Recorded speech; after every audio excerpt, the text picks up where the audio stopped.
Halo semua, kali ini kita mau bahas cerita Alkitab kita yang ke-9, itu tentang Korah. Korah ini salah satu cerita yang lumayan terkenal ya dalam Alkitab, dan kenapa terkenalnya kita akan lihat nanti di depan. Dan judulnya adalah Korah yang sombong. Kita bisa lihat gambarnya, ya seperti menyombongkan diri. Ini kita bisa temukan di Gospel Primer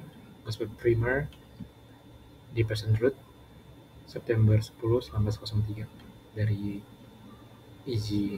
Wegener. Banyak orang Israel itu memiliki kesombongan hati ya. Dan sebagaimana mereka, kita pun juga punya itu. Nah, salah satu dari mereka ada orang yang bernama Korah. Dan dia juga memiliki kesombongan yang serupa dengan orang-orang di bangsa Israel itu. Dalam kesombongannya dia berpikir bahwa dia ingin menggantikan Musa sebagai pemimpin. Dan yang memberikan pikiran itu adalah setan. Korah lupa bahwa Tuhan itu memiliki tugas yang telah Tuhan tetapkan bagi masing-masing orang. Yang mana kalau tanpa pertolongannya Tuhan, tugas-tugas yang Tuhan titipkan kepada mereka itu sebenarnya mustahil mereka bisa bikin.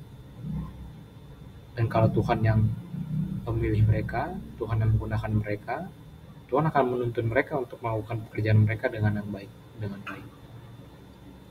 Nah, ini yang dilupakan oleh Korah. Korah pikir bahwa pekerjaan itu bukan Tuhan yang tentukan, bukan Tuhan yang berikan pada mereka. Nah, ketika setan sudah menaruh pikiran ini,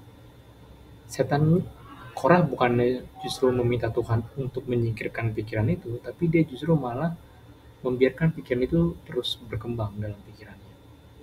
Jadi dia masih berhasrat sekali untuk menjadi seorang pemimpin, dan dia imajinasikan itu. Dia menumbuhkan, dia memelihara pikiran-pikiran itu.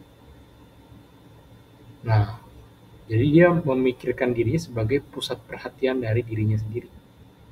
Dan gak lama dari itu, dia mulai mengatakan hal-hal yang buruk tentang Musa dan juga Harun kepada orang-orang di bangsa Israel, di antara umat-umat Tuhan. Dan dengan demikian dia sedang membunuh karakter dari Musa dan Harun. Karena dia menjelek-jelekan Musa dan Harun secara depan umum, secara umat, langsung di kebanyakan orang. Dan banyak dari mereka mendengar dan percaya apa yang dikatakan oleh Korah dan teman-temannya. Kebetulan teman-temannya itu ada Nathan dan Abiram juga, dan ada 250 orang lainnya. Mereka percaya apa yang dikatakan oleh Korah ini mengenai karakternya Musa. Jadi sini sedang terjadi pembunuhan karakter dengan menjelek-jelekan Musa di dalam bangsa Israel. Dan Musa sedih melihat ini. Musa sangat sedih, dan dia tahu apa yang akan segera terjadi. Nah, di sini Musa itu meminta tolong Tuhan. Dan Tuhan menjawabnya. Tuhan berjanji bahwa dia akan menjawab permintaannya Musa. Jadi dibilang besok pagi Tuhan akan memberitahukan siapa yang akan menjadi kepunyaannya dan siapa yang kudus. Dan ia akan memperbolehkan orang itu mendekat kepadanya. Jadi di sini kita bisa lihat di Bilangan 16 ayat 5, Tuhan mengiyakan ajuan untuk menguji siapa sih yang menjadi pemimpinnya orang Israel. Inilah yang terjadi. Gimana caranya Tuhan menjawab siapa yang akan menjadi pemimpin bangsa Israel. Jadi keesokan harinya, Korah dan teman-temannya itu diminta untuk membakar dupa di hadapan Tuhan. Dan Tuhan telah mengatakan bahwa hanya api yang dari Tuhan saja yang boleh digunakan untuk membakar dupa tersebut. Selain api yang datangnya dari Tuhan, itu akan disebutnya sebagai api yang asin. atau strange fire, api yang asing, api yang tidak kudus, api yang tidak suci, karena datangnya bukan dari Tuhan. Tuhan hanya ingin dupa itu dibakar oleh apinya yang datangnya dari Tuhan. Jadi kalau mereka mengerti ini, Korah dan teman-temannya, jika memang mereka mengasihi Tuhan, mereka justru akan berkata, kami nggak akan bisa bikin itu kalau Tuhan tidak memberikan api. Karena syaratnya begitu mustahil untuk mereka bisa membuat api yang datangnya dari Tuhan. Karena ini bicara dari Tuhannya, apakah Tuhan akan memberikan atau tidak. Tapi mereka tidak mengatakan itu. Apa yang mereka lakukan? Justru mereka malah membawa api mereka sendiri. Ini sebelah kiri, apinya Korah. Aneh ya, padahal udah dibilang hanya api dari Tuhan saja yang boleh membakar, yang akan membakar dupa itu. Jadi mereka pikir mereka akan membawa api mereka sendiri, dan mereka pikir bahwa nilai api mereka setara dengan nilai apinya Tuhan, sama baiknya.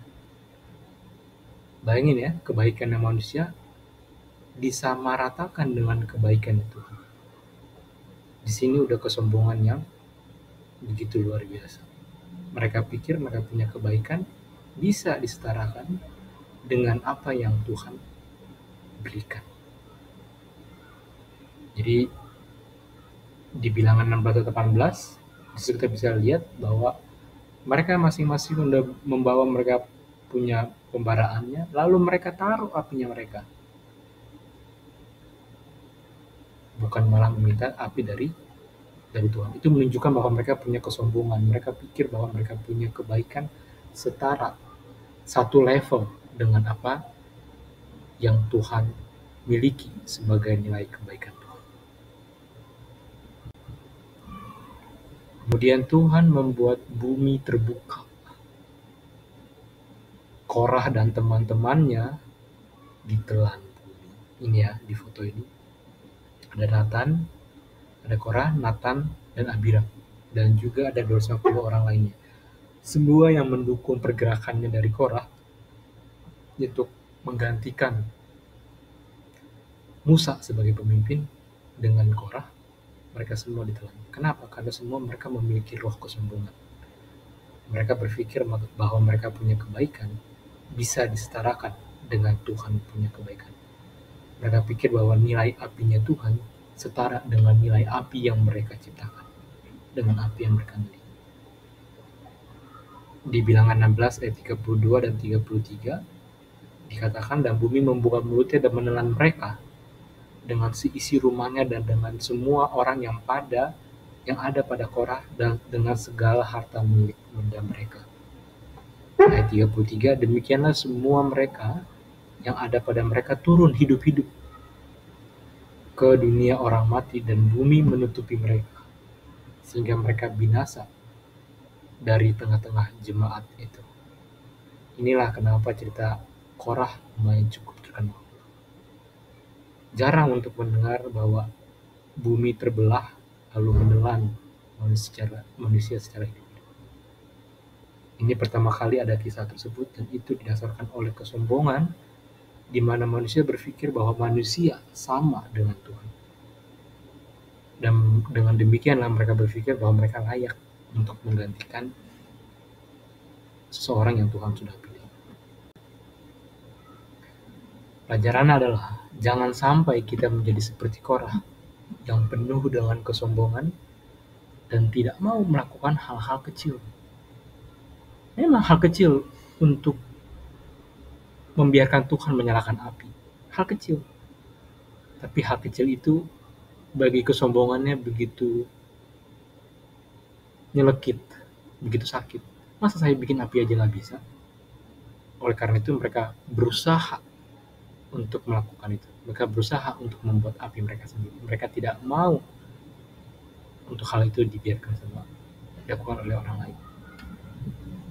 Dan inilah ya, orang-orang yang sifat dengan penuh kesombongan akan dengan sangat sulit mau melakukan hal-hal yang kecil, hal-hal yang remeh-temeh, tolong dong eh, cuci piringnya. Aduh, bukan level aku, bukan level aku. Nah, itulah sifat-sifat yang penuh kesombongan. Hal-hal kecil membuat kita tidak mau lagi melakukannya. Jika kita membiarkan Tuhan Yesus hidup dalam kita, Yesus akan membuat hati kita justru jadi lemah lembut dan rendah hati seperti dirinya. Dan kemudian kita akan mendengar Tuhan Yesus berkata pada kita, baik sekali perbuatan, sebagaimana yang dikatakan kepada hamba-hamba yang setia di Matius 25 ayat 21 dan 23. Baik sekali perbuatanmu itu, hai hambaku yang baik dan setia. Engkau telah setia dalam perkara-perkara kecil. 2 kali Tuhan ulang itu dalam jangka ayat yang begitu pendek. Mengatakan betapa sulitnya bagi hati manusia yang sombong untuk membiarkan hal-hal kecil dilakukan oleh dia dan membiarkan kesombongannya hilang dengan sakit hatinya mereka, bahwa Tuhan akan mengatur semua hal-hal kecil itu. Bahwa jika engkau menurut dalam perkara kecil, walaupun kesombonganmu berteriak-teriak, percayalah bahwa Tuhan akan memberikan kebahagiaan yang begitu besar bagi kita yang setia dan penuh dengan kerendahan hati. Kiranya kita bisa lihat ya pelajaran buat kita di aplikasi kehidupan nyata kita dari pelajarannya Korah yang sombong. Sampai jumpa.